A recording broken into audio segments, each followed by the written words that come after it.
when we serve a perfect God who is perfect beauty and is kind of okay without us, right? He didn't create because he had to. Right.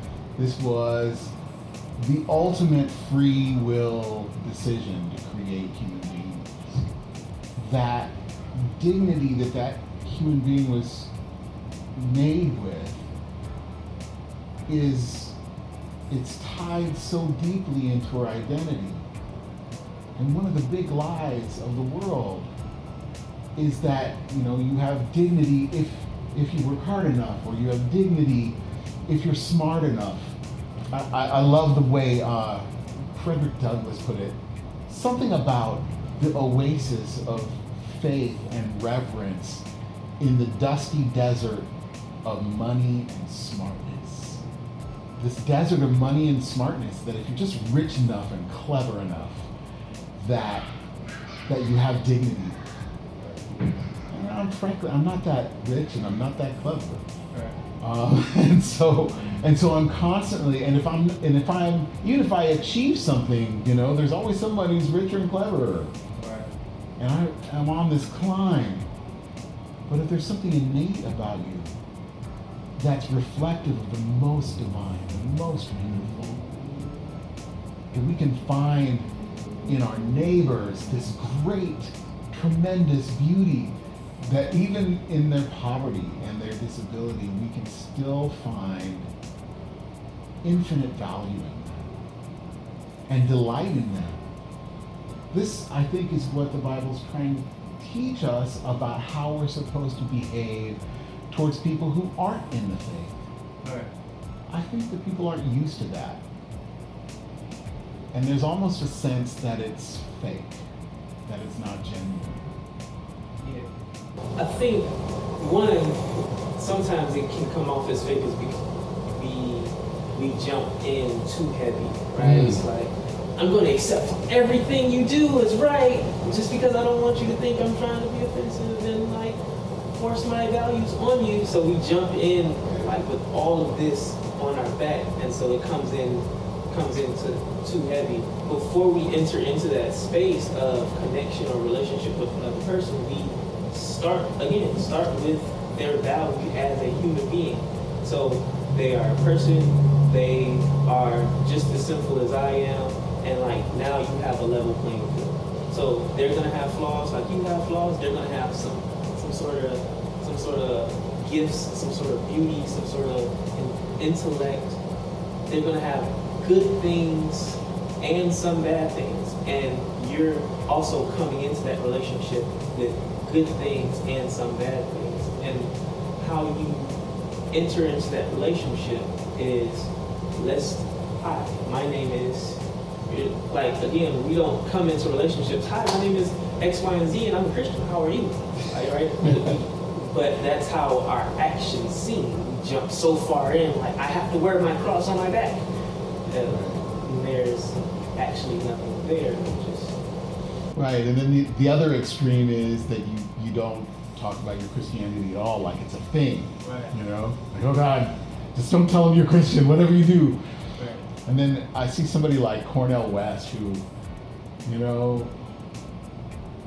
say what you want about the brother, but one thing that you can say about him, he is not ashamed of his Christianity. He'll go on Bill Maher and he will express the dignity of human beings from his Christian perspective, and he will say, well, now, brother, I'm a Christian, and I was raised in this Baptist church on the chocolate side of Sacramento, California, and I was taught this value and this value and this value.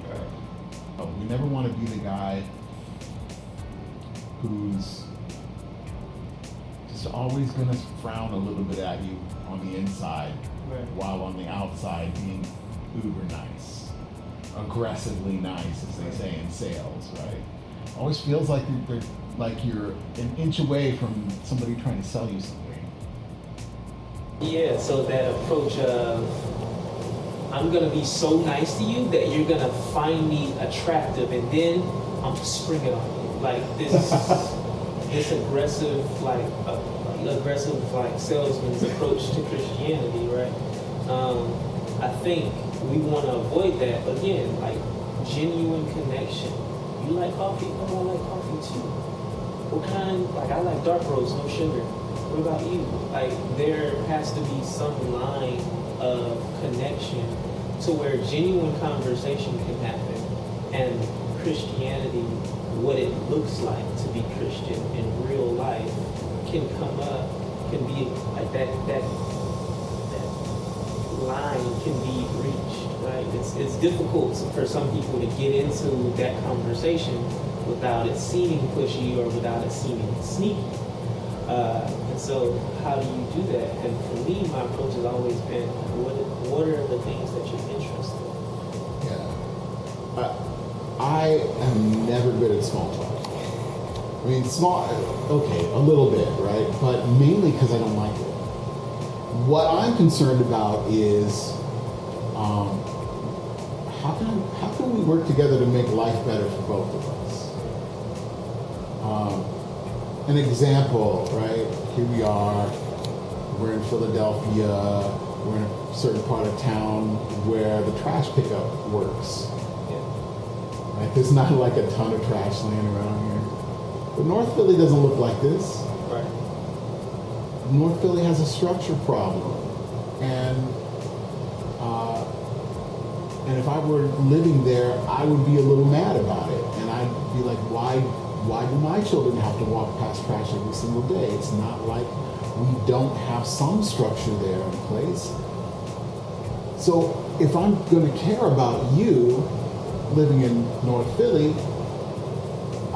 I have to be kind of care a lot about what your daily life looks like. And if there is a conspicuous lack of beauty, then I got to work on that, because one of the needs of our soul is beauty.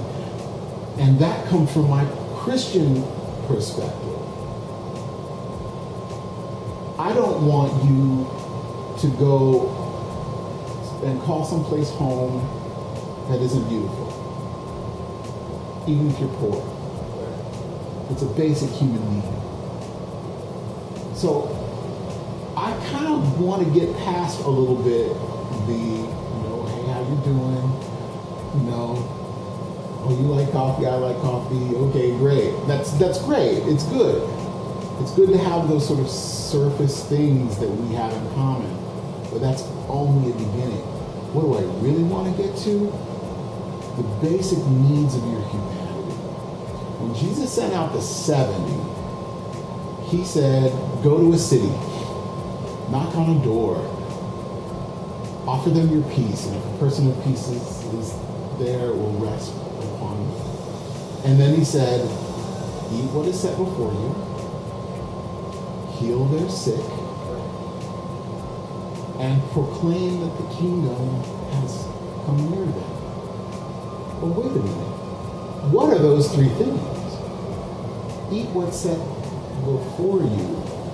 That's a matter of culture and becoming part of something. And there's something intimate about breaking bread. And heal their sick.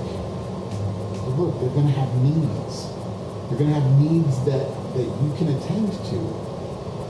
So roll up your sleeves and get to work. That gives you the cachet, the social cachet, to actually proclaim the gospel. Because you belong among them, you're intimate with them, you care about what they care about, and you do them some good, and you proclaim the kingdom of God. That seems like a good recipe. And it doesn't happen overnight, and it's not going to happen standing on a soapbox with a bullhorn.